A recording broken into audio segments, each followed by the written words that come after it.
Hey there, coin collectors. What if the ordinary Washington quarter sitting in your change jar right now was never actually ordinary at all?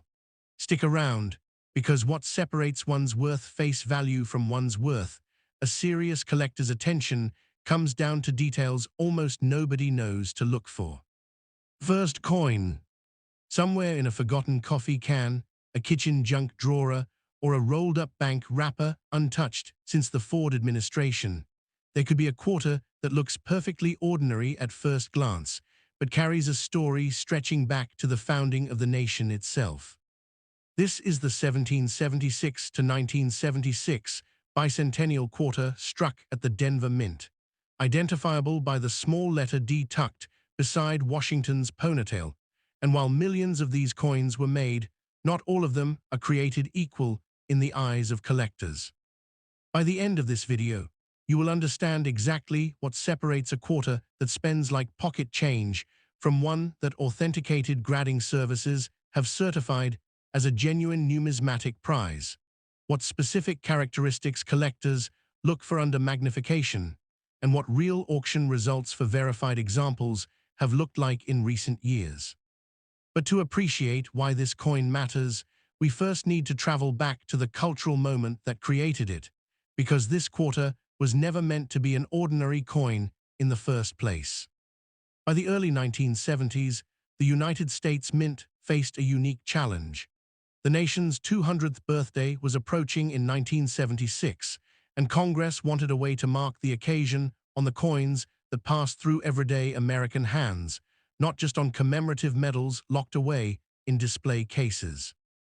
In October of 1973, Congress passed legislation authorizing special reverse designs for the quarter, half-dollar, and dollar coin, all of which would carry the dual date 1776 to 1976 instead of the current year,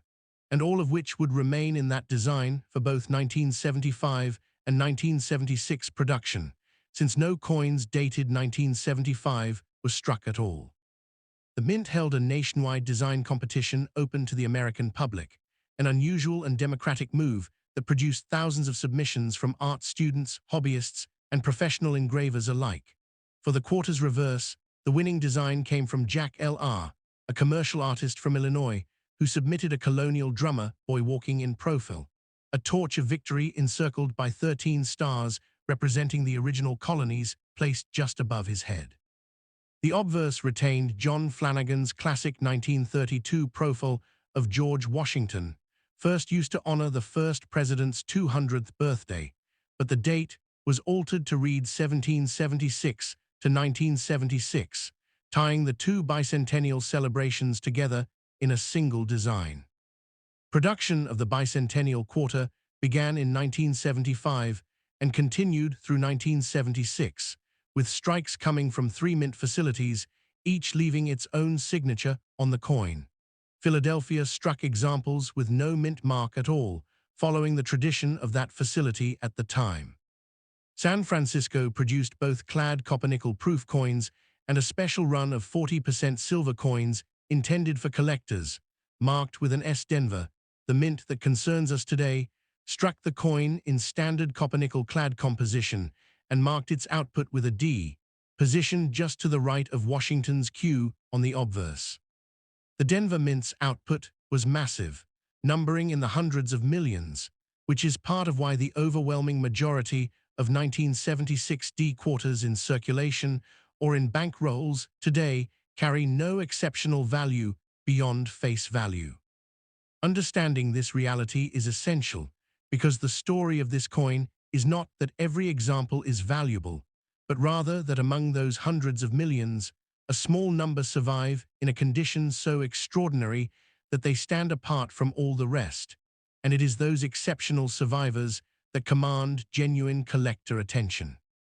Physically, the 1976 D bicentennial quarter follows the same specifications as any standard clad quarter of the era. It weighs 5.67 grams, measures 24.3 millimeters across, and has a reeded edge with 119 reeds running around its circumference. Its composition consists of an outer layer of 75% copper and 25% nickel bonded to a pure copper core, giving the coin its familiar silvery appearance on the surface with a visible copper stripe along the edge. This copper-nickel-clad structure was standard for circulating quarters since 1965, when silver was removed from everyday coinage, and it means the Denver bicentennial quarter has no intrinsic silver content, unlike its San Francisco silver-clad cousin. The absence of precious metal content is important for collectors to understand, because it means the coin's value comes entirely from its numismatic desirability rather than any melt value, which shifts the entire conversation toward condition, strike quality, and rarity of surviving examples in top grades rather than the price of silver or copper on any given day. When a coin like this leaves the mint, it begins its life in a state numismatists call mint state, meaning it shows no wear from circulation, retains its original luster, and displays the full sharpness of the dies that struck it. The Sheldon grading scale, which runs from 1 to 70, assigns mint state coins a number from 60 to 70 based on factors including the number and severity of contact marks, the strength of the strike, the quality of the luster, and the overall eye appeal of the coin. A coin graded MS-60 might show numerous marks and a lackluster surface, while a coin graded MS-65 or higher displays minimal imperfections and strong original shine. The truly exceptional examples, graded MS-67 or MS-68 by services like PCGS or NGC, are exceedingly scarce, because the bicentennial quarter's design includes large open fields on both the obverse and reverse, where even the slightest bag mark, scuff, or contact point becomes immediately visible under a loupe. Achieving a pristine, mark-free surface across such expansive open space, especially on coins that were produced by the hundreds of millions and often handled roughly during distribution, is remarkably difficult, which is precisely why high-grade survivors command outsized attention from serious collectors decades later. Strike quality adds another layer of complexity to this coin's story. Because the mint was producing bicentennial coinage in enormous quantities to meet public demand for a piece of the celebration, die wear became a factor as dies were used repeatedly before replacement, sometimes resulting in slightly weaker strikes on the drummer's drapery folds or on Washington's hair details. Collectors specifically hunt for coins with full, crisp strike characteristics, sometimes described informally as displaying strong details on the drummer's drum, the folds of his coat, and the leg musculature, since these details are often the first to soften on a worn die. Beyond strike quality, die variety collectors also search for doubled die examples, where a misaligned hubbing process during die creation left doubling visible on lettering or design elements, and these varieties, when authenticated, can carry meaningfully higher premiums than a typical example of the same date and mint mark. Tunning is another consideration collectors watch for, since some bicentennial quarters that were stored improperly or in certain types of coin albums over the decades have developed attractive rainbow or golden tunning patterns on their copper-nickel surfaces, and eye-catching, naturally toned examples in high grade sometimes bring stronger prices at auction than untoned coins of the same technical grade, simply because of their visual appeal. Given all of these variables, it should come as no surprise that realistic collector values for the 1976 D bicentennial quarter vary enormously depending on condition and certification. A worn example pulled from circulation is worth exactly 25 cents, nothing more. A coin in typical uncirculated condition, graded in the MS-63 to MS-65 range, might sell for a modest premium of a few dollars to perhaps $20 or $30 among casual collectors building a type set. But once a coin is certified by a major grading service at MS-67, the picture changes dramatically, and verified examples in that condition have realized prices in the range of approximately $1,200 to $1,800 at public auction, reflecting just how few coins survive with that level of preservation. Examples that reach the extraordinary MS-68 designation, essentially as close to flawless as this coin has ever been documented, have achieved results closer to $2,500 to $3,800 in verified sales, and coins carrying a confirmed double die variety in high mint state grade have occasionally pushed even higher when competitive bidding breaks out between specialized variety collectors. It is essential to understand that these figures apply strictly to coins that have been professionally authenticated and graded by reputable third-party services, not to raw coins found in pocket change or estimated by eye, because condition assessment at this level requires expert examination under magnification and specialized lighting that the untrained eye simply cannot replicate. For anyone who suspects they might own a special example of this coin, the path forward starts with careful, informed observation rather than assumption. Handle the coin only by its edges, never touch the surfaces with bare fingers, since oils from skin can cause spotting and tunning over time that permanently reduces a coin's grade and value. Store it in a non-PVC coin holder or capsule rather than a plastic flip that could react chemically with the metal surfaces over the years. Examine the coin under strong, angled light for any doubling on the lettering, particularly around the words Liberty and Quarter Dollar, and compare the drummer's design details against reference images of known varieties.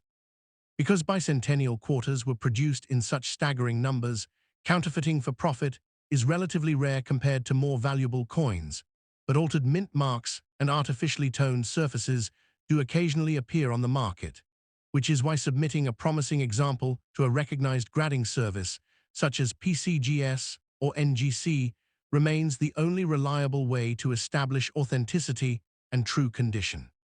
A coin's grade, its variety status, its eye appeal, and current demand among collectors all combine to determine its ultimate worth, and no two examples, even from the same mint and the same year, are guaranteed to be valued the same way. What began as a patriotic gesture struck into circulating pocket change to celebrate 200 years of American independence has, for a select few surviving examples, become a genuine object of numismatic pursuit, one where history, artistry, and scarcity intersect in a coin small enough to fit in the palm of your hand. Next coin. There is a particular quarter, dated 1965, that experienced collectors treat with far more reverence than its humble copper-nickel composition would ever suggest. And the reason has almost nothing to do with rarity in the traditional sense, and everything to do with timing, circumstance, and the razor-thin margin between an ordinary survivor and a genuinely exceptional one. Later in this documentary, you will discover exactly what separates the two, along with the kinds of results that professionally authenticated examples have achieved when serious collectors compete for them. But understanding why this coin matters at all requires stepping back into a moment when the entire American monetary system stood on the edge of a genuine crisis. What unfolded in the years just before 1965 reshaped coinage in a way that had not happened in generations, and this quarter sits directly at the center of that transformation. By the early 1960s, the relationship between the price of silver and the face value of American coins had become dangerously unstable.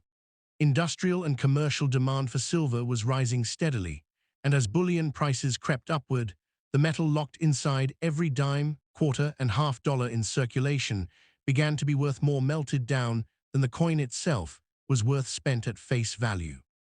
This triggered widespread hoarding, with everyday citizens, small investors, and speculators alike pulling silver coinage out of circulation by the millions, and banks across the country began reporting an alarming shortage of coins needed for basic daily commerce. The crisis reached the highest levels of government, and in June of 1965, President Lyndon B. Johnson signed the Coinage Act into law, authorizing an entirely new composition for the dime and quarter that eliminated silver completely, while the half dollar retained a reduced silver content for a few more years before it too was phased out. This single piece of legislation ended nearly 2 centuries of silver coinage tradition in America and gave birth to the coin at the heart of this story. The 1965 Washington quarter became the very first quarter dollar struck under this new copper-nickel clad system, and its physical composition tells the story of that transition in metal form. Each coin consists of a solid core of pure copper fused between two outer layers made of 75% copper and 25% nickel, a sandwich structure bonded together through tremendous rolling pressure before individual blanks were cut and struck into finished coins. The finished quarter weighs 5.67 grams, spans 24.3 millimeters across, and retains the familiar reeded edge of 119 ridges that had defined the denomination since long before the composition changed, a design holdover from an era when reeding served to prevent the shaving of precious metal, even though this new clad coin no longer contained any silver to protect. Because the coin shortage demanded an immediate and massive response, the United States Mint struck well over a billion 1965 dated quarters across its production facilities that year, an output so enormous that it remains one of the highest mintage years the denomination has ever seen, and this flood of coinage succeeded in restoring normal commerce within a relatively short period of time. One detail that continues to fascinate numismatists to this day is that no 1965 quarter carries any mint mark whatsoever, regardless of where it was actually struck. As part of the broader effort to discourage the very hoarding behavior that had caused the shortage, the Treasury Department suspended the use of mint marks entirely from 1965 through 1967, meaning that coins produced simultaneously at the Philadelphia, Denver, and San Francisco facilities are visually identical and cannot be traced back to their specific mint of origin. This anonymity gives the 1965 quarter an unusual character among American coins, since collectors examining a coin from this date are engaging with a piece whose exact birthplace is deliberately hidden by design. The obverse of the coin preserves John Flanagan's 1932 portrait of George Washington in left-facing profile, originally commissioned to mark the bicentennial of Washington's birth, framed by the word liberty above, and the national motto positioned just ahead of his profile, while the reverse carries Flanagan's rendering of a heraldic eagle with wings fully extended, gripping a cluster of arrows in one talon beneath an olive branch. An image meant to represent the nation's dual capacity for both defense and diplomacy. Alongside the standard business strikes produced for everyday transactions, 1965 also introduced an entirely separate collector product that many casual observers overlook. Because the mint suspended traditional proof coin production that year to avoid encouraging further hoarding among collectors, it instead offered special mint sets, struck using specially selected dies at the San Francisco assay office, and often given extra striking pressure to bring out sharper design details than standard circulation strikes typically display. These special mint set quarters carry a distinctive satiny, semi-reflective surface that trained eyes can often distinguish from an ordinary business strike, and the sharper rendering of Washington's curls and the eagle's individual feathers on well-preserved examples has made these pieces genuinely desirable among collectors who specialize in this transitional period of American coinage. It bears repeating that identifying a true special mint set coin accurately requires professional expertise, since surface quality alone can be difficult for an untrained collector to judge with confidence against ordinary strikes that simply survived in excellent condition. Assessing the true quality of any individual 1965 quarter depends on the Sheldon numerical grading scale, under which mint state coins receive a designation between 60 and 70 based on a careful combination of strike sharpness, the presence or absence of contact marks, the vibrancy of original mint luster, and overall visual appeal. Given the almost frantic pace at which the mint produced coins in 1965 to resolve the shortage, quality control suffered in countless individual cases, and a large proportion of surviving uncirculated pieces display soft strike details, scattered bag marks from mass handling, or dull surfaces lacking the vibrant cartwheel effect collectors prize. Coins that somehow escaped this fate and retained sharp strike detail alongside clean, lustrous surfaces, are considerably rarer than their massive original mintage would ever suggest. And it is precisely this hidden scarcity within an otherwise common date that fuels genuine competition among collectors. A coin certified at MS66 already stands well above the typical survivor from this production run. While an MS67 designation represents a genuine condition rarity, since finding a coin from such an enormous and hastily produced mintage, with virtually no distracting marks or strike weakness, becomes exponentially more difficult at that level. Given everything described so far, it should be clear why realistic collector values for this coin swing so dramatically based on grade and authentication. A worn 1965 quarter pulled from ordinary circulation is worth precisely its 25-cent face value, nothing more, and even attractive uncirculated coins graded in the MS63 to MS65 range typically bring only modest sums among type collectors, assembling a complete set of Cladera coinage. The picture shifts substantially once a coin reaches a verified MS67 grade, where authenticated examples have realized results in the range of roughly $1,600 to $2,400 at public auction, a figure that reflects just how few coins from this mintage survive at that level of preservation. Special mint set examples that earn a cameo or deep cameo designation from a major grading service, denoting strong visual contrast between frosted design elements and mirrored fields, have achieved prices closer to $3,000 to $3,900 in verified transactions when contrast, strike, and preservation align at their strongest. As always, these figures describe only coins that have been independently authenticated and graded by an established third-party service, and they should never be mistaken for what an average, ungraded 1965 quarter might be worth, since accurately judging luster, strike sharpness, and surface preservation at this level demands professional tools and trained experience well beyond casual observation. For anyone hoping to determine whether a particular 1965 quarter might be an exceptional survivor, the process starts with disciplined, careful handling rather than hopeful guesswork. Always hold a promising coin by its edges rather than its faces, since skin oils left on the surface can cause spotting that permanently diminishes both its appearance and its grade over time. Store any candidate coin in an inert, non-PVC holder, since certain older plastic materials are known to react chemically with copper-nickel surfaces and produce a hazy or greenish film after years of improper storage.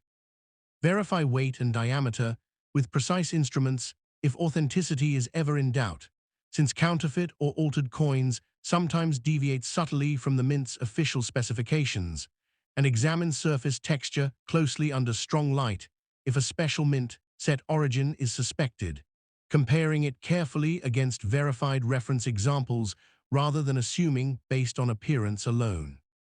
Because the overwhelming majority of coins from this date carry no special premium whatsoever, submitting a genuinely promising example to a recognized grading service, such as PCGS or NGC, remains the only dependable way to confirm its authenticity, establish its true condition, and understand what it might realistically be worth in today's collector market. A coin born out of national economic emergency, struck by the billions to solve a crisis of everyday commerce, has quietly become, for a select number of pristine survivors, a compelling and enduring chapter in the story of American coinage. Next coin. Pick up an ordinary quarter dated 1966, and at first glance, there is nothing about it that would catch anyone's attention. It looks like every other quarter that has passed through your hands 1,000 times, the same familiar profile of George Washington, the same eagle spreading its wings on the back, the same dull, silvery color of everyday change.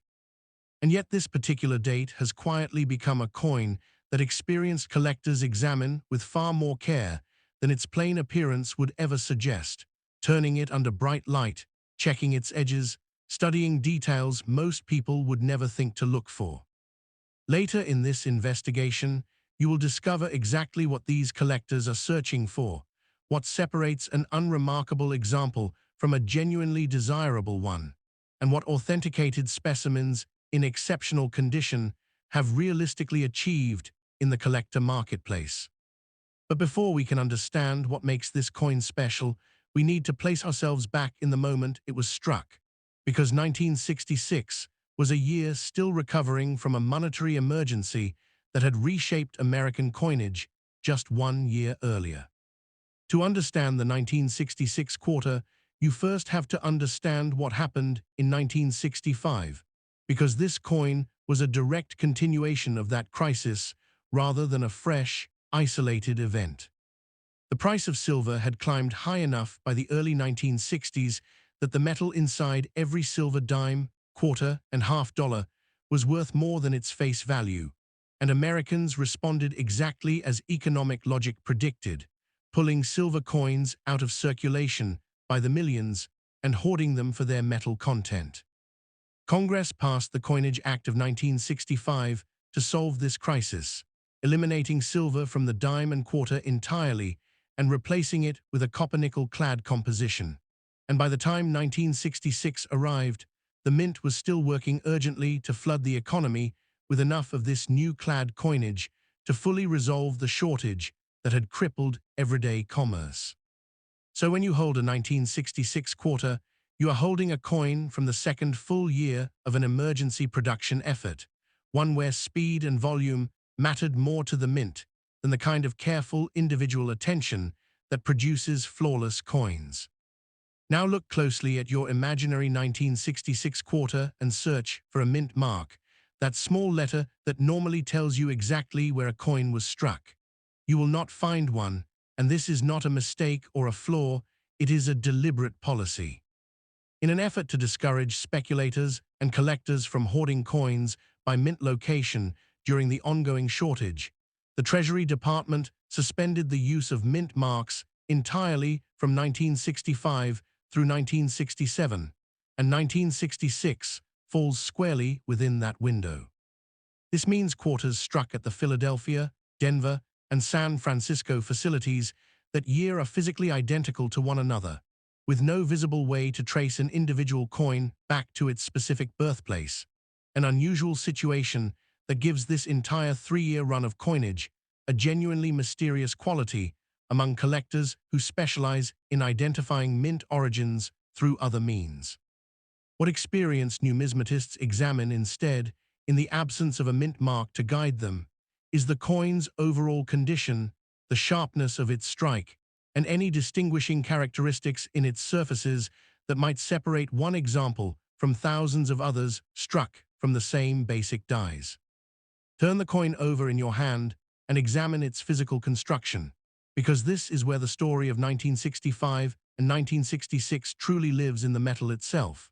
Each 1966 quarter consists of a pure copper core bonded between two outer layers made of 75% copper and 25% nickel, fused together under intense pressure into a single clad strip before being punched into blanks and struck into finished coins. The completed coin weighs 5.67 grams, measures 24.3 millimeters across, and carries the traditional reeded edge with 119 ridges running its circumference, a holdover from the silver era that no longer serves its original purpose of discouraging precious metal shaving, but remains part of the coin's design regardless. Mintage for 1966 dropped considerably compared to the previous year, as the initial emergency flood of coinage in 1965 had already begun relieving the shortage, though the mint still produced several 100 million examples that year across its facilities, meaning that raw survival of the date was never a concern. And once again, the true rarity lies entirely in condition rather than sheer scarcity of the coin itself. Examine the obverse carefully, because this is where an experienced collector's eye naturally goes first. You are looking at John Flanagan's profile portrait of George Washington, originally created in 1932 to honor the bicentennial of Washington's birth, showing him facing left with the word Liberty arched above his head and the national motto positioned just ahead of his profile. Pay particular attention to the curls in Washington's hair and the fine lettering surrounding his portrait, since these are often the first details to soften or blur when a coin is struck from a worn or overused die. A common issue during a period when the mint was pushing dies to their limits to keep pace with production demands. Flip to the reverse and study Flanagan's heraldic eagle, wings fully extended, gripping a bundle of arrows beneath an olive branch, a design meant to symbolize the nation's readiness for both conflict and peace simultaneously. Collectors examining this side look closely at the feather detail across the eagle's wings and chest. Since a fully struck example will show crisp, individually defined feathers, while a weaker strike from a tired die will blend these details into a softer, less distinct impression. Beyond the ordinary circulation strikes made for everyday spending, 1966 also produced special mint set coins, a collector product the mint introduced the previous year after suspending traditional proof coinage to avoid encouraging further hoarding. These special mint set quarters were struck at the San Francisco assay office using carefully selected dies, often with extra striking pressure applied to bring out sharper detail than a standard business strike typically shows, and they carry a distinctive satiny, semi-reflective surface quality that trained collectors can often identify at a glance once they know what to look for. An experienced eye examining a potential special mint set example checks for this particular surface texture alongside unusually sharp definition in the hair curls and feather details, comparing what they see against verified reference photographs rather than assuming based on general impression alone, since surface quality differences can be genuinely subtle to an untrained observer. This distinction matters enormously for value, because a well-preserved special mint set coin and an ordinary business strike of the same date can occupy dramatically different tiers in the eyes of serious collectors. When it comes to formal grading, professionals rely on the Sheldon scale, assigning mint state coins a number between 60 and 70 based on strike sharpness, the extent of contact marks from handling, the vibrancy of original luster, and overall eye appeal under magnification. Because 1966 quarters were struck during a period when production speed still took priority over individual coin quality, a substantial portion of surviving uncirculated examples show soft strikes, scattered bag marks, or muted luster that keeps them clustered in the lower and middle mint state grades. Coins that escape this fate, showing sharp strike detail and clean, lustrous surfaces largely free of distracting marks, are genuinely difficult to locate despite the coin's overall abundance, and this is exactly the kind of hidden scarcity that drives real competition among collectors. Given this reality, realistic collector values swing enormously depending on certification. A worn 1966 quarter pulled from circulation carries no premium beyond its 25-cent face value, typical uncirculated examples in the MS-63 to MS-65 range trade for only modest sums among type collectors. But a coin authenticated at MS-67 has realized results in the neighborhood of approximately $1,300 to $1,900 at auction. While an exceptional special mint set example earning a cameo designation for strong contrast between frosted devices and mirrored fields has achieved prices closer to $2,600 to $3,400 when preservation and contrast align at their strongest. If this investigation has left you wondering whether a 1966 quarter in your own possession might be something special, the next step is disciplined examination rather than hopeful guessing. Hold any promising coin only by its edges to avoid transferring skin oils onto its surfaces, since those oils can trigger spotting that permanently reduces both its appearance and its grade over time. Store it in an inert, non-PVC holder, since older plastic materials are known to react chemically with copper-nickel surfaces and leave behind a hazy or greenish film after years of improper storage. Examine the coin under strong, angled light, checking the date, the lettering, the strike sharpness across Washington's curls and the eagle's feathers, and the overall color and luster of the surfaces. Since each of these details tells part of the story, a trained grader will ultimately read in full. Watch as well for genuine, double-die varieties or other verified mint errors, which occasionally command significant premiums when authenticated, though these should always be confirmed by a professional service rather than assumed from casual observation. Because the overwhelming majority of coins from this date carry no special premium at all, submitting a genuinely promising example to an established grading service, such as PCGS or NGC, remains the only reliable way to confirm authenticity, establish accurate condition, and understand what that specific coin might realistically be worth. A quarter struck during the second year of a national monetary emergency made by the hundreds of millions to keep the wheels of everyday American commerce turning, has for a select few pristine survivors become a genuinely compelling object of collector pursuit decades later. Last coin.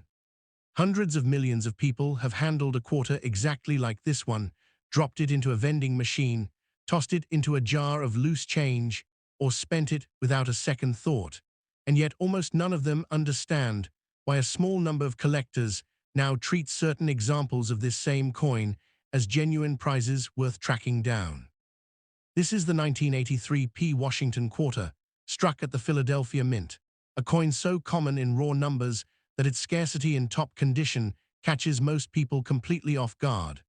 Later in this documentary, you will learn exactly which factors separate an ordinary survivor from an extraordinary one, and you will see what verified, authenticated examples have achieved when serious collectors compete for them at auction.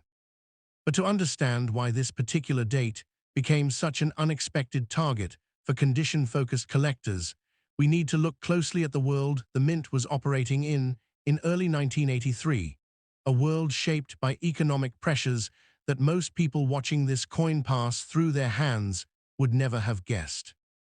The early 1980s were a difficult economic stretch for the United States, marked by the tail end of a painful recession, high unemployment, and a cautious business climate that touched nearly every corner of American industry, including the operations of the United States Mint itself. Demand for new circulating coinage softened during this period compared to the boom years that preceded it, and the Mint adjusted its production accordingly, striking what the economy actually required rather than pushing coins into circulation at the breakneck pace seen in some earlier decades. This context matters enormously for understanding the 1983 P quarter, because while it was still produced in enormous quantity by any ordinary standard, the coin emerged during a period when banks, businesses, and everyday collectors were paying noticeably less attention to setting aside fresh, uncirculated coinage than they had in years past. Rolls and bags that might once have been casually saved by bank tellers or hobbyists were instead simply released into general circulation and mixed among older, worn coins already in use, a seemingly small detail that would later prove enormously consequential for the coin's surviving population in pristine condition. The Philadelphia Mint struck approximately 673,535,000 quarters bearing the 1983 date, a mintage figure that on its surface suggests total ordinariness, since hundreds of millions of coins from most 20th century dates survive without difficulty. The mint mark itself tells its own small story, since the letter P appearing just to the right of Washington's ribbon represents a relatively recent development in the coin's history, as Philadelphia had struck coinage without any mint mark at all for the vast majority of the 20th century before the mint began applying a P to circulating coinage starting in 1980. This means the 1983 P quarter belongs to only the fourth year in which Philadelphia's own output carried this identifying letter, a small but genuinely meaningful detail for collectors who study the evolution of American mint mark practices across different denominations and eras. Physically, the coin follows the same specifications established back in 1965, when silver was removed from the denomination entirely, weighing 5.67 grams, measuring 24.3 millimeters in diameter, and constructed from a pure copper core clad between two outer layers of 75% copper and 25% nickel, giving it the same fundamental composition as every other quarter struck since the transition away from silver coinage nearly 2 decades earlier. What makes the 1983 P quarter genuinely fascinating to condition-focused collectors, however, has less to do with its mintage or composition, and considerably more to do with the quality of the dies used to strike it. By 1983, the master hubs and working dies used to produce Washington quarters had been in continuous service for years, and the cumulative wear on this tooling had begun to show in a way that affected the sharpness of individual coins coming off the press. Even fully struck examples from this year frequently display noticeable softness in specific design elements, most commonly in the lettering of the motto "In God We Trust," where the word in particular often appears shallow or indistinct compared to earlier strikes from fresher dies. This die deterioration means that a coin displaying unusually crisp, fully struck lettering and design details from 1983 stands out immediately to an experienced grader, since such sharpness required either an early die state before significant wear accumulated or simply a fortunate combination of striking pressure and metal flow that produced an above-average result despite the agging tooling. The obverse of the coin preserves John Flanagan's now classic 1932 profile portrait of George Washington, created originally to commemorate the bicentennial of the first president's birth, and adapted for continuous use on the circulating quarter ever since, showing Washington facing left beneath the arched word Liberty with the national motto positioned just ahead of his profile. The reverse carries Flanagan's heraldic eagle design, wings fully extended in a posture of vigilance, gripping a bundle of arrows beneath an olive branch in a visual statement of the nation's capacity for both defense and diplomacy. Collectors examining a 1983 P quarter for quality pay especially close attention to the eagle's breast feathers and wing details, along with the fine curls in Washington's hair, since these areas reveal strike weakness even more readily than the coin's lettering does. Surface preservation matters just as much as strike quality, and coins that avoided the countless small contact marks, scuffs, and abrasions typical of mass handling during an era of looser quality control retain a level of original mint luster that grading services reward significantly when they encounter it. Formal grading of this coin follows the Sheldon scale used across modern American numismatics, with mint state designations ranging from 60 to 70 based on strike quality, surface preservation, luster, and overall eye appeal under magnification. Because so few 1983 P quarters were carefully preserved at the time of striking, population reports from major grading services such as PCGS and NGC show relatively modest numbers of coins certified in the higher mint state grades, particularly MS-66 and above, despite the coin's enormous original mintage. This gap between raw mintage and surviving high-grade population is precisely the phenomenon that has drawn serious attention from collectors who specialize in modern series condition rarities, since a coin that seems utterly common in circulated form can become a genuine challenge to locate once the bar is raised to near-flawless preservation. Certified examples reaching MS-66 have realized results in the range of approximately $1,100 to $1,700 at public auction, reflecting real scarcity at that level despite the coin's massive original production, while verified MS-67 examples, representing an even smaller surviving population, have achieved prices closer to $2,300 to $3,100 when they appear at auction with strong eye appeal and documented certification. It is worth noting that at least one extraordinary specimen, certified at an exceptionally high grade with documented provenance, has realized a price far beyond these typical figures at public auction, a result that reflects the singular rarity of that specific coin's condition rather than any general value applicable to ordinary 1983 P quarters found in circulation or casual collections. For anyone examining a 1983 P quarter with the hope of identifying a genuinely exceptional example, careful, methodical observation matters far more than optimism. Begin by checking the strike sharpness in the lettering of In God We Trust and across Washington's hair curls, since these areas most reliably reveal whether a coin came from a comparatively fresh die state or a heavily worn one. Examine the surfaces under strong, angled light for contact marks, scuffs, or dullness that would indicate handling wear even in a technically uncirculated coin, and look for the presence of strong original luster, that vibrant, rolling shine across the surface that separates a genuinely well-preserved coin from one that merely avoided obvious circulation wear. Handle any promising example only by its edges, store it in an inert, non-PVC holder to prevent long-term chemical damage to its surfaces, and resist the temptation to clean the coin under any circumstances, since cleaning permanently destroys the original surface that graders and collectors value most highly. Because the overwhelming majority of coins from this date carry no meaningful premium at all, submitting a genuinely promising candidate to an established grading service, such as PCGS or NGC, remains the only dependable way to confirm authenticity and establish what that specific coin might realistically be worth in today's market.